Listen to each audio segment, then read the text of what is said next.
Yes, ndagusuhuje ni Kingdom JB TV. Nge nitwa Bomviva.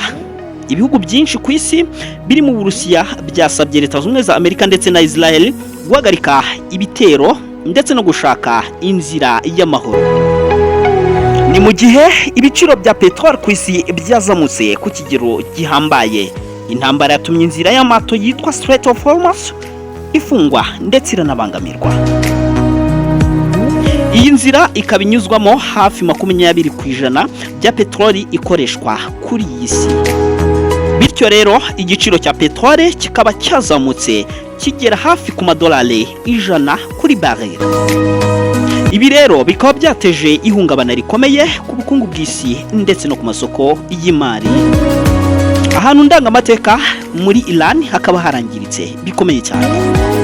Ibisasu by'intambara byangije inyubako ndangamateka ndetse n'insengero zifite amateka menshi mu gihugu cya Iran. Ni mu gihe imiryango mpuzamahanga ivuga ko ibishobora guteza igihombo gikomeye ku murage w'umuco w'isi. Intambara irimo kuba hagati ya Leta Zunze za Amerika ndetse na Israel barimo bahanganamo n'igihugu cya Iran ishobora kuba intandaro ndetse ikagira ingaruka ku isi yose. Muti byifashe bite?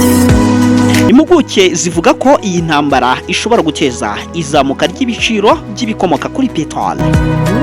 Ikindi, iyi ntambara ishobora ndetse no kuzahungabanya ubucuruzi ku isi. Impuguke zivuga ko hazabaho ndetse n'ikibazo gikomeye cy'ubutabazi ku baturage. Muri make, intambara ya Iran ikomeje guhanganamo na Leta Zunze za Amerika niyo nkuru iri kuvugwa hano ku isi. Nitwa Bomviva, iyi ni Kingdom JB TV. Kora subscribe. Mu biganiro binyuraho, indege z'intambara zarashwe, amato yarashwe mu gihe kitari cyanyacyo, inyamaswa z'inkazi zabayo zikomeye, impfu ziteje inkeke, harimo no kwiyahura kw'abantu. Ibi byose iyo tubishyize hamwe bihinduka uruhererekane rw'ibibazo byugarije isi muri rusange. Ibi byose ni mu kiganiro mucyo tubona kuri Kingdom JB TV. Naho ngiye nitwa Bomviva, ikaze ryurarihorana.